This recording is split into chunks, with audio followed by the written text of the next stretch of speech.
First, visit iReaShare.com and head to the Android Manager page. You can scroll down to check all the features and the step-by-step guide in detail.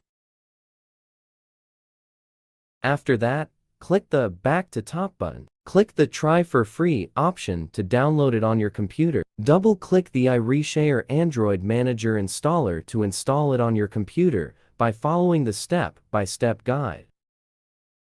Once finished, click Finish to close setup. Run the software on your computer, then you will see this main interface. Connect your Samsung phone to the computer via USB cable.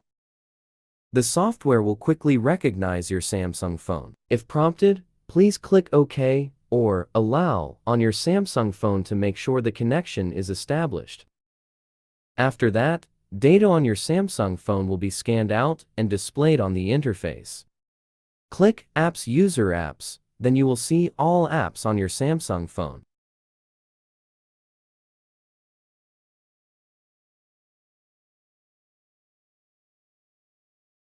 Click Install, then choose the app S from your computer you want to install.